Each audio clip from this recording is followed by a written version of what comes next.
Hello and welcome back to the first Norwood News of 2026. Today is Friday, January 9th, and I'm Kristen McDonald. This week on Norwood News, Norwood says goodbye to the beloved OCC, we recap Norwood police activity, and Clayton Cheever has the first moral moment of the year. All this and more coming up on this week's Norwood News.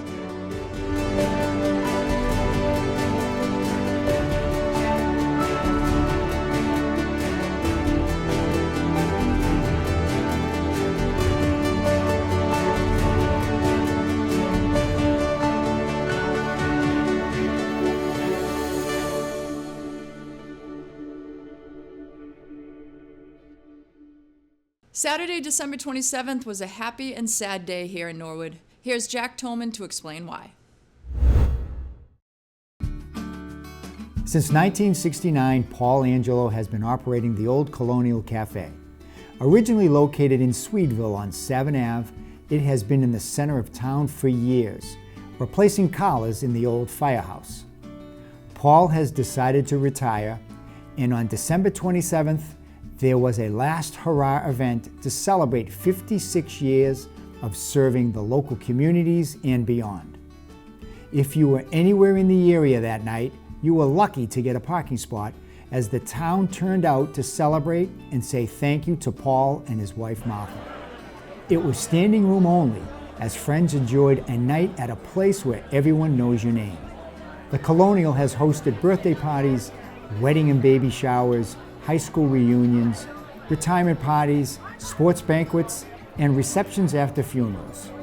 From the beginning of life to the end of life, Paul Angelo and his restaurant has been there for all of us. As they close this chapter of their lives, our memories of the time spent here at the Old Colonial Cafe with Paul and Martha Angelo will always bring a smile to our faces. Paul, as you leave your restaurant for the last time, on behalf of all of us in the town of Norwood, thank you.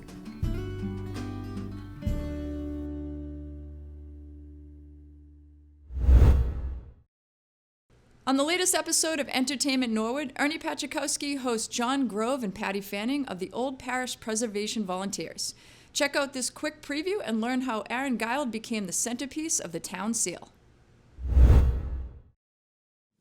How was Aaron Guild? He wasn't the captain of the militia. We know that Bullard was. He was a distinguished. He served in the French and Indian War. I think he was the rank of a captain or something. I mean, he wasn't No, and he had his own company, like at Hull. Right. He was in charge of that company. But he becomes I always think he had a good publicist. So when they chose him to be the seal on the seal, maybe you could explain it. He was more representing all of them, right? Right. Well, those are two separate things. Okay. The stone and the seal are two separate things. 1902 was the first. Massachusetts wanted to encourage these things they called Old Home Week. And so Norwood, because we were in Norwood then, we're in on Old Home Week. It's evolved into Norwood Day in 2020. Yeah. And so one of the things they wanted to do, they wanted to commemorate the revolution. It was sort of also a teaching tool that, so that people would feel that this was America and this was our history too, which is what we're sort of trying to do now. Right. So they needed a person, and he was declared the representative of all of those who had served during the American Revolution. Now we think, I don't think it was the publicist so much, that his land was where the stone stands. The library. Yeah, so, If anyone hasn't seen it, right in front of the library is the stone. Maybe Brian will throw the picture up on there at some point. So that was really his land, and it's a central location, so you can see, I mean, you wouldn't want to use Sumner, because who's going to go over to Sumner Street and see it? Yeah, it's way down there. It's kind of to coalesce. And it was in 1903 that they then put up the Siege of Louisburg stone at another Old Home Week. You may have noticed a change in your commute recently if you travel on Washington Street heading into Westwood. After almost 2 years of construction, the new traffic signal at Prospect Street and Upland Road is now active. DPW Director and Town Engineer Mark Ryan has the details. Hi everyone, Mark Ryan here, Director of Public Works and Town Engineer, to give you an update on the traffic signal project on Route 1A and Prospect Street. Route 1A is a state highway, so this project is actually a Mass DOT controlled project. It really started back in 2008 when the town advocated for traffic signals here for safety purposes. So after many consultations with the state, we were awarded funding eventually in 2022. In the last 2 years, work has progressed on this project to install traffic signals and improve safety in the area. Right now, the contractor has stopped work for the winter. They will be back in the spring to finish up the work. This will be year 3 of the project. The remaining work is from the intersection along 1A towards Norwood Center. The first 2 courses of asphalt are installed. The first course of asphalt sidewalk is installed. The project was actually going to take 5 years, but the contractor actually has moved along a little quicker, which has been great for the town residents. We think it's worked pretty well as far as managing traffic during construction. During construction, the 12-inch water main was installed to boost Norwood's water supply system in that area.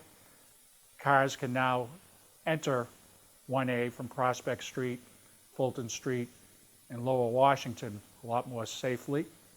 And we also have pedestrian controls there that allow people to cross Route 1A to get from one side to the other, where none existed before. We think this is a win-win.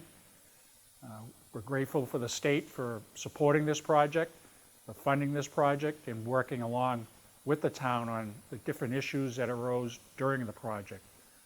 So we appreciate your patience with the project, and we look forward to future projects elsewhere in town. When Norwood News returns, we'll take a look at another NHS TV segment. Bridget Kidd has the latest in school news, and Ron Marshalsea has your sports update. But first, we're going to take a short break and learn about all the events happening at the Senior Center this month. Happy New Year, everyone. It's Carrie McCarthy, the director of the Norwood Senior Center, here to give you a few updates of what's happening during the month of January. Starting off on Monday, January 12th at 11:15, we will have Norwood Police Chief Padden here to have some coffee and conversation. He's here to just update you about some things that you may have seen in the news lately, different concerns, scams that are happening right here in the town of Norwood. It's a very informal conversation, so please give us a call, sign up, and come have some coffee with the chief. We are starting a new watercolor class this month here at the Senior Center. We haven't had one in a couple of years, but it is back, and we are taking sign-ups right now. We have the floral workshop happening again this month.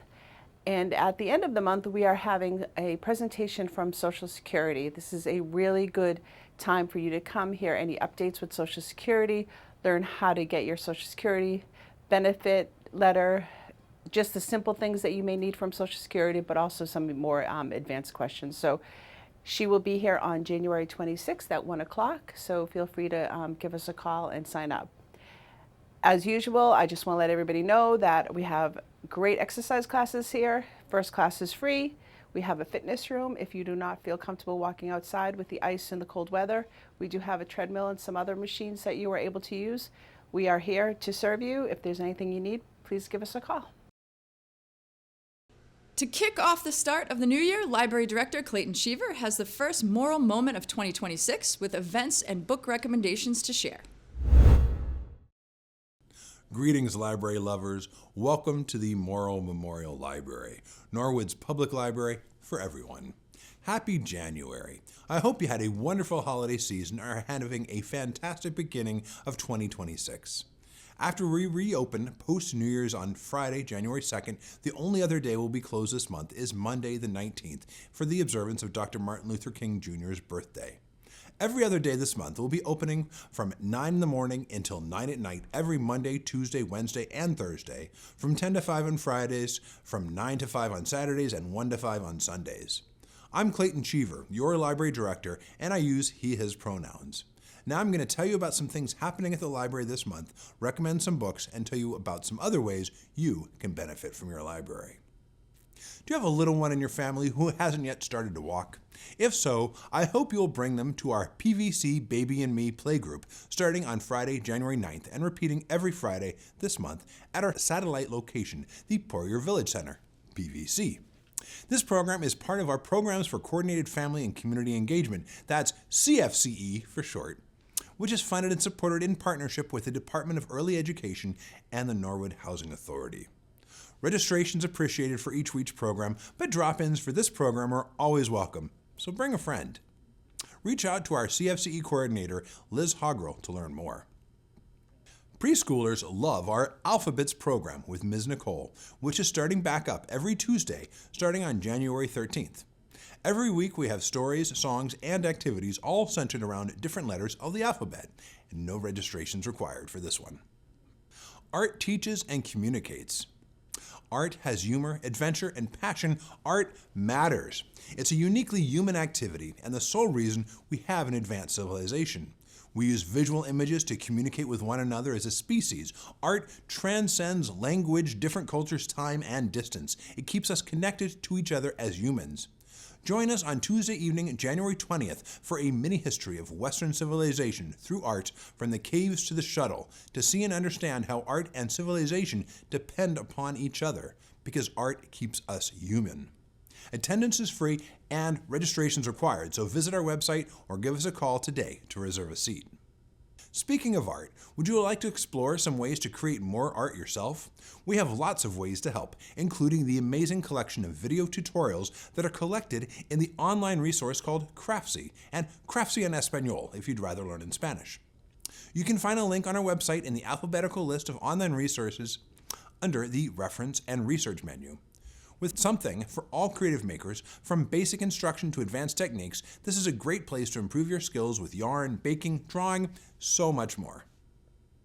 As we step into a new year, I'm thinking a lot about the stories we carry with us, the ones that shape who we are, remind us where we've been, and help us imagine what comes next.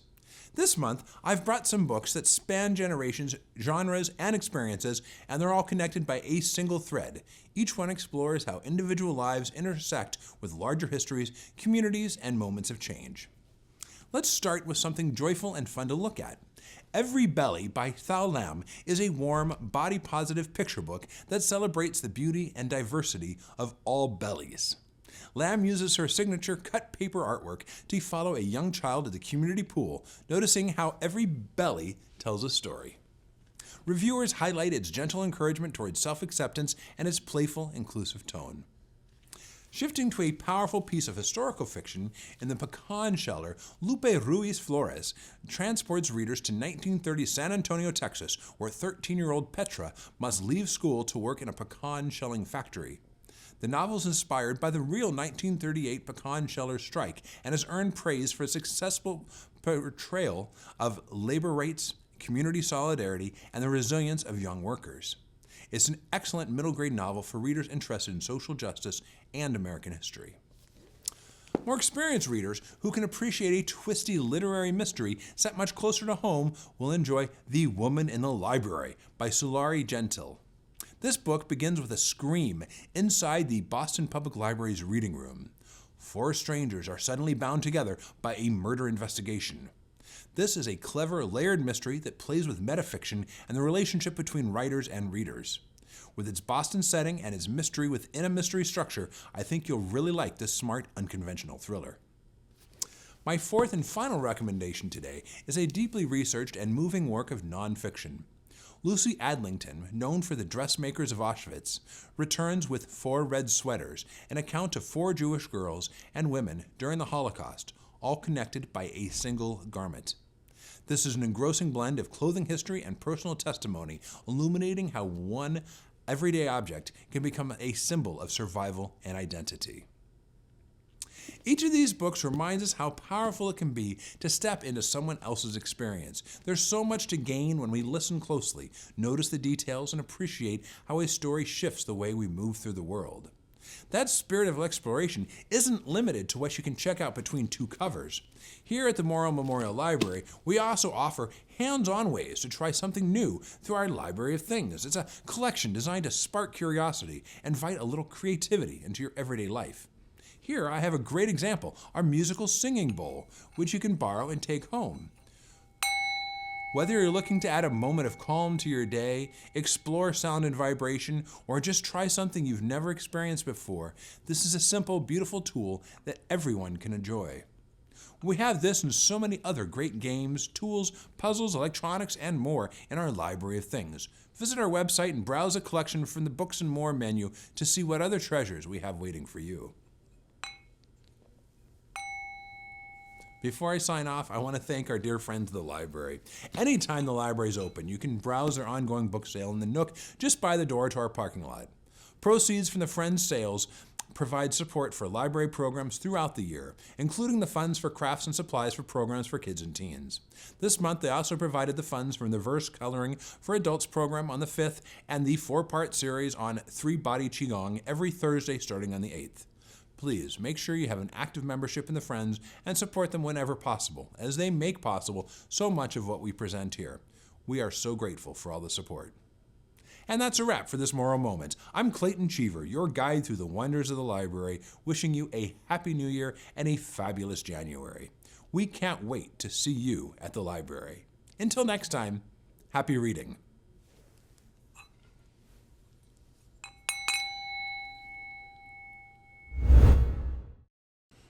Back in September 2025, Norwood police responded to a shooting near the area of Columbine Road and Woodbine Road. Kiki Thaxter shares the update from Norwood Police. On December 18th, Norwood Police posted this on their Facebook page. Following a 3-month intensive investigation into a September shooting, the Norwood Police Department announces the arrest of a male juvenile from Brockton. Early this morning, Norwood Police detectives, supported by the Brockton Police Department and the Plymouth County Sheriff's Office, executed an arrest warrant at a residence in Brockton. The suspect, a 16-year-old male juvenile whose identity is protected under Massachusetts law, was taken into custody without incident and booked at the Norwood Police Department. The 16-year-old male juvenile has been charged with armed assault with intent to rob, conspiracy to commit robbery, and attempted armed robbery. The charges stem from a September 24th incident when Norwood Police responded to multiple 911 calls reporting gunfire in a residential area near the intersection of Columbine Road and Woodbine Road. Through interviews and forensic investigation, detectives determined the shooting was not random. Investigators believe the victim was lured to the area under the pretense of a marijuana transaction and was targeted for the armed robbery. Patton stated, "This arrest is the result of tireless work by our detectives and the critical cooperation of our law enforcement partners in Brockton and Plymouth County. While today marks significant progress, our work is not finished." The incident remains under investigation, with detectives actively pursuing leads related to the conspiracy, and more charges are expected to follow. Anyone with information related to this incident or who may have observed suspicious activity in the area on the night of September 24th is asked to contact Detective Sinclair at 781-440-5193. In December, the Skating Club of Boston hosted a national send-off showcase for their local skaters. Here's Mark Hoover to explain the significance of this event. The Skating Club of Boston hosted a free national send-off showcase in December, giving the community a chance to experience world-class skating programs while wishing good luck to several local athletes heading to the 2026 Prevagen U.S. Figure Skating Championships in St. Louis, taking place this weekend. The championship serves as a crucial final qualifier for senior athletes vying for spots on the U.S. Figure Skating Olympic team, making it one of the most significant competitions of the season. Norwood residents Alyssa Efimova and her husband Misha Mitrofanov, Jimmy Ma, and Max Namoff were all competing in senior competition this weekend. Efimova and Mitrofanov are the reigning U.S. national pairs champions. Ma is the 2025 Four Continents bronze medalist, and Naumoff is the U.S. pewter medalist.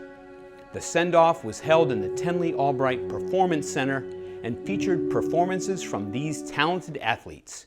Here are some highlights from the evening's performances.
After the send-off, we caught up with the skaters as they get ready for St. Louis. Max, real quick, you mentioned this is obviously your home club, your home rink, one of the oldest ones in the United States. What makes this place so special, for you, to perform and work out here? Obviously the rich history of this club, but it's the people. It's the people and the members that are here. They've, from the very beginning of when I moved to this club, they have welcomed me with open arms and provided me all the resources that I could possibly need and more. And I'm incredibly grateful for, just the opportunity to skate here and be able to represent this club. It's one of the best, if not the best club in the entire United States, and I will stand by that. So. And it's also really amazing to skate with such great athletes as well every single day. It's a hub of just, some of the top skaters in the entire United States. So. You talked about, the crowd being here today and kind of that support. How do you take that support that you got today and carry that over to the championship? I would just say that the support we get from this club, from the whole community, is very special. And every time when we go to a competition, I feel that we carry it in our souls when we're skating. It's definitely a confidence boost. That's the best way to put it. You are the current U.S. Pairs champions. Does that affect how you approach the upcoming championship?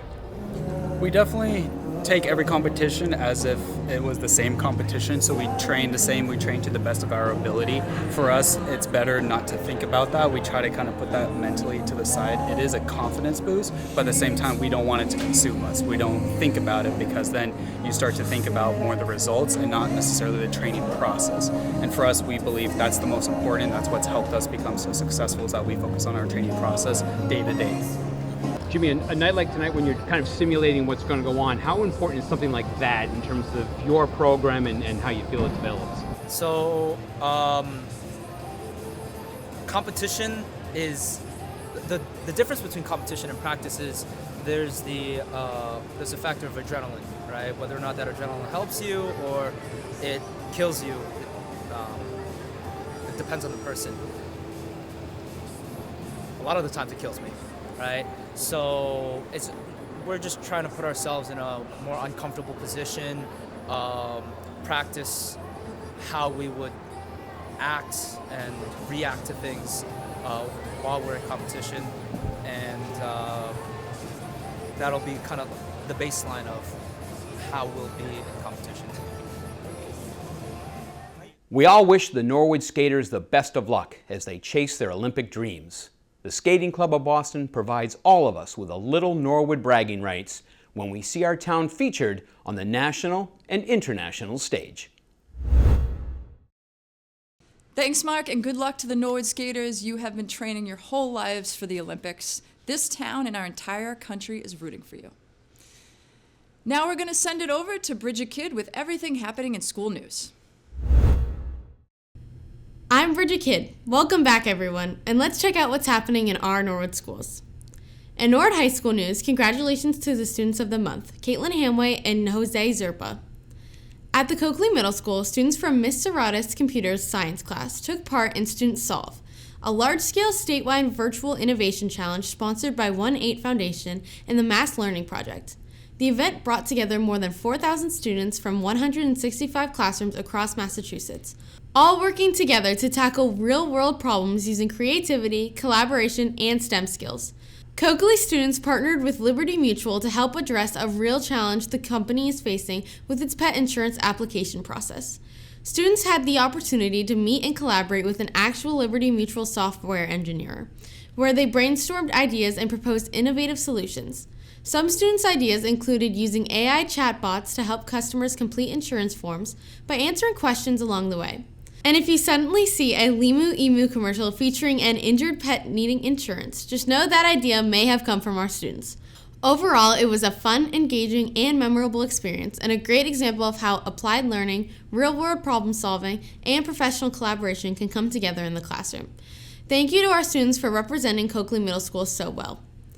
At the Cleveland School, they held a fun food pantry fundraiser. Here's Principal Carrie Hutchins. All right, we are here at the Cleveland School today for our second annual cereal box domino challenge. Last year was such a hit and the kids loved it so much that we decided to do it again and make it into a tradition here at the Cleveland School. Last year we collected 265 cereal boxes. This year we collected 282. So even with one less grade in the school, we were able to beat our cereal box goal from last year and have a bigger domino chain. The kids are so excited to have it again this year, and our student council spent the morning setting it up and we are ready to go.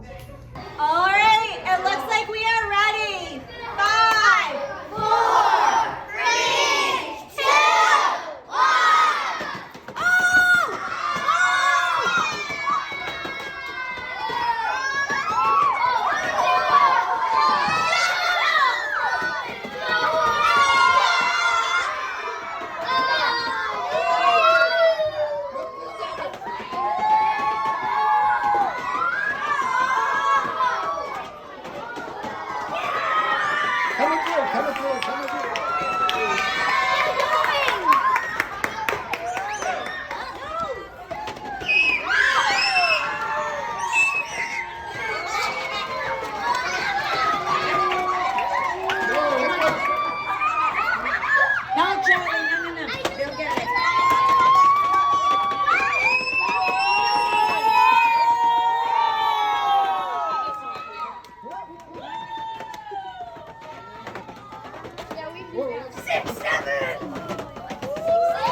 Kindergarten students at the Willett Earlyhood Childhood Center have not been letting the chilly weather spoil their fun or their learning.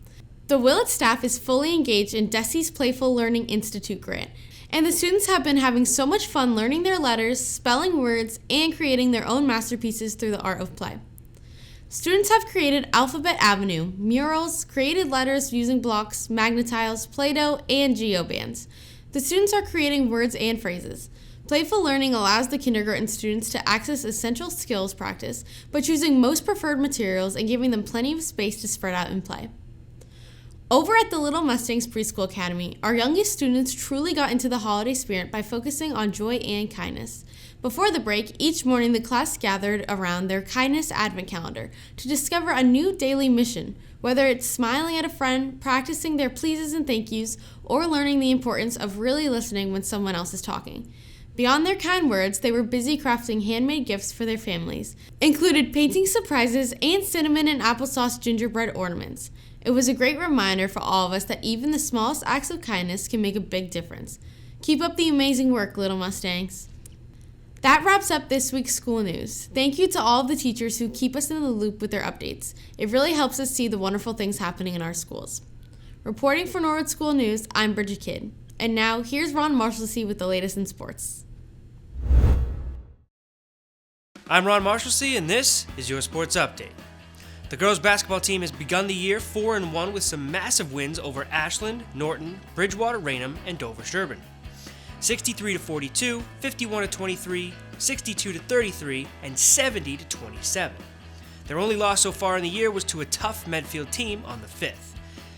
Lily Cordani, Bella Corris, Izzy Morgan, Reagan Curran, Mo Larkey, Ellen Baranowski, Grace Connell, Abby Curran, and Lila Noble were all named as key contributors in the first 5 Mustang games. Their next matchup is home against Dedham on Friday the 9th at 6 p.m. The boys basketball team has started the season 2-6 with wins over Ashland 67-35 and DS 49-39. The boys have had an impact in their games from freshmen all the way to seniors, and they look to get the wins rolling as they head to Dedham on the 9th at 6:30. The girls hockey team starts out 2-5 with decisive wins over Ashland and Walpole. NCM broadcasted the Walpole doubleheader live with Joe Spadorcia and Joe DeVingo on commentary. 5 different Mustangs found the back of the net against the Timberwolves. Katie Malley, Daniela Parisi, Parisi, shot, she scores! Isla Wilson, Olivia Tucker, Tucker from the point, she scores! Olivia Tucker from way downtown! and 2 from Mackenzie Conley. The Mustangs are back at it on Saturday the 10th when they host Pembroke at 3 o'clock at the Skating Club of Boston. The boys hockey team is 3-3-1 on the year thus far with wins over Holliston, Bellingham, and Auburn and a tie to Norton. In the Auburn win, goals were scored by Rocco Ferrioli, Braden Lee, Mark Trahan, Owen McDougall, Langston Coyle, and the first varsity goal from Dan Reen. Brendan Bennett snagged his first varsity goal against Bellingham. The hockey team will be going up against TVL opponent Hopkinton on Saturday the 10th at 5 p.m. The wrestling team is 0-3 after tough losses to Hopkinton, Ashland, and Quincy. As of recording this sports update, they have not gone up against Bellingham on the 8th, but we'll let you know what happened on the next sports update. The girls swim and dive team is 3-1 and the boys are 1-3 to kick off the year so far. The boys and girls contributed to both teams winning the Nor Cup yet again over Norwell, and the girls grabbed wins over Hopkinton and Canton. Their next meet is on Friday the 9th at 6 at Blue Hills, and next Friday the 16th at 5 p.m. NCM will be recording for future broadcast their meet against Dedham. The gymnastics team is 1-1 on the year with great performances from Shannon Brent and Ava McCarthy, both of whom received Genie of the Meet. The Mustangs are back at it against Hopkinton, Holliston, Millis, and Medway in a 5-team meet on Monday the 12th at 7 p.m. at Broderick's Gymnastics. Both the boys and girls track teams are 0-3 so far, but are having some excellent and strong performances from plenty of talented student athletes. Their next meet will take place at the Reggie Lewis Center against Holliston on January 8th at 7:30. And that is all I have for this sports update. I'm Ron Marshalsea, and Norwood News will be right back after this break. Get touch to the net to get bodies there. Conley shoots, he scores! Max Conley makes it 3-1. There you go.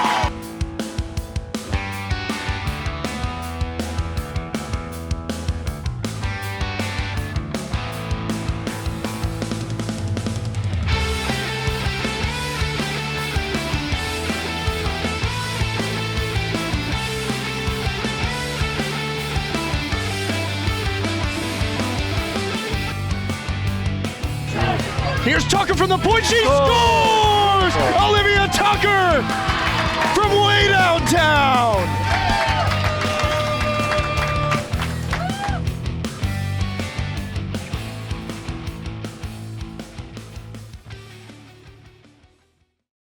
Before the holidays and the ringing in of the new year, the school committee had one last meeting in 2025 on December 17th. The open session began with Superintendent Dr. Tim Luff delivering updates on the strategic plan and redistricting. Discussions for the town capital stabilization policy as well as the town capital improvement plan policy followed. Finance Commission Chair Sarah Sullivan and Vice Chair Eric Fleming gave the FinCom's recommendations, and the committee ultimately voted to pass the stabilization policy but postpone the improvement plan vote to potentially amend the plan. That was followed by a discussion of the 2026-27 school calendar, as well as an update from the middle school building committee.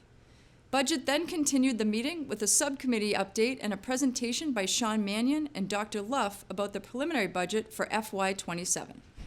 The school committee will meet again on January 14th. The planning board held their first meeting of the new year this past Monday.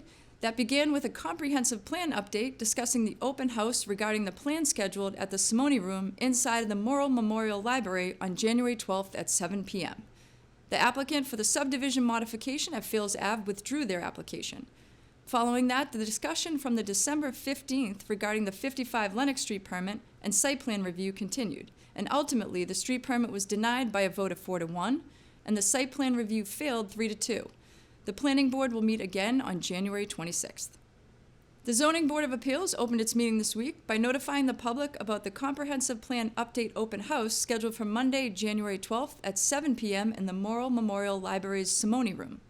Following that, there were 3 public hearings, one for a special permit for a single-family home addition, which was approved, and 2 requests for special permits to demolish non-conforming homes and rebuild larger structures with different footprints. The board ultimately approved the special permit for 88 Mylod Street, while the request for 243 Prospect Street was continued to their next meeting on February 10th. At its first meeting of the new year, the Conservation Commission met with the Norwood Light Department, which filed a notice of intent. Norwood Light will be installing underground electric ducts on Dean Street and Pleasant Street. This work will be in the area of the riverfront and buffer zone. The Commission unanimously issued an order of conditions to Norwood Light for the work to proceed. The group also discussed the damaged spillway at Guild Pond. A contractor was sent out to evaluate the current conditions and if the aquatic life and pond ecosystem would be supported. The conservation agent will get further specifications from the contractor, including a potential timeline for the work to be completed. The Conservation Commission will revisit this item at its next meeting. Norwood's annual town election will be Monday, April 6th. Brian Boudreau has some important information and dates from the town clerk's office you will need ahead of the election.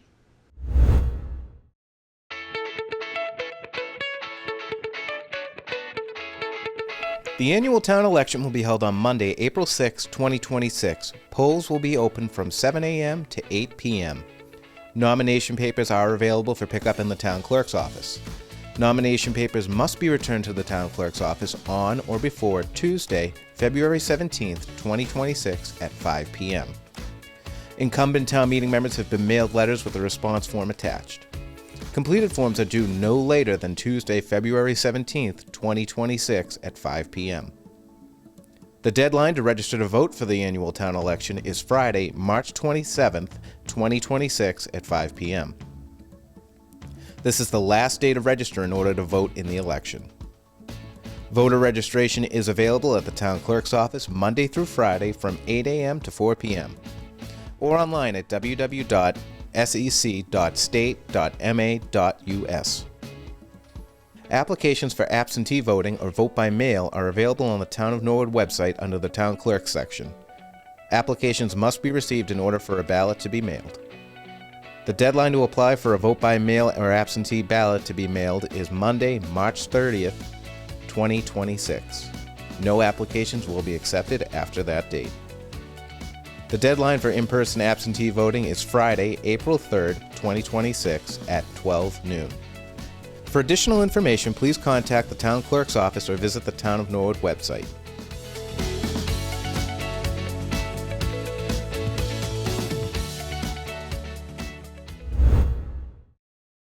Now it's time for an NHS TV segment on Norwood News. This week we are sharing a video produced by NHS sophomore Ellen Baranowski. Her project highlights the Norwood Food Pantry.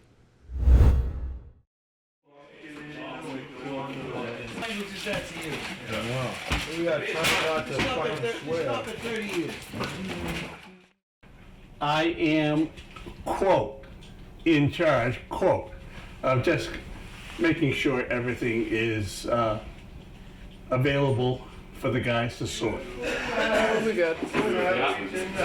What inspired me to start working here was just the opportunity to do something for others.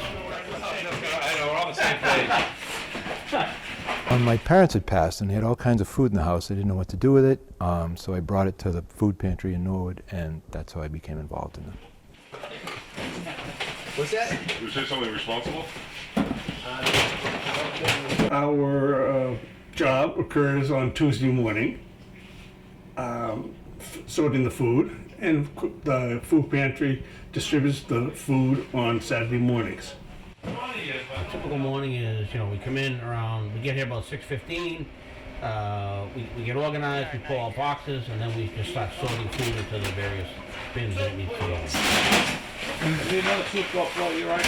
Yeah. Need one? Yeah, well, I volunteer on Tuesday mornings, and we sort the food. So we get food, food pantry gets food from all over the place, from stores in town, supermarkets, any other place where people drop food off, schools for example, and we get these banana boxes full of all different types of food, and then what we do, the crew that I'm with, is we sort the food. Happily retired, but this gives me something good to do, something constructive, and it's the most fun I have all week. What I love most about working here is just, we have a great group of guys, we have a lot of fun while we're doing it, and in the meantime we're helping some people who need the help.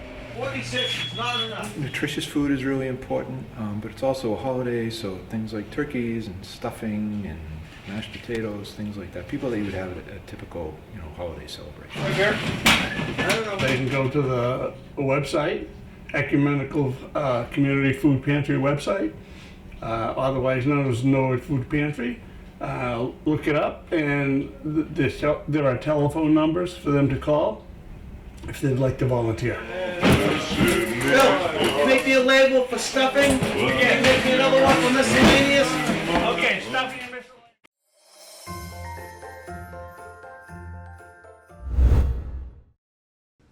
Well, that's a wrap for this edition of Norwood News. For the latest updates and stories, be sure to follow Norwood Community Media on Facebook, Twitter, and Instagram. Thanks for tuning in, and from all of us here at NCM, have a great weekend.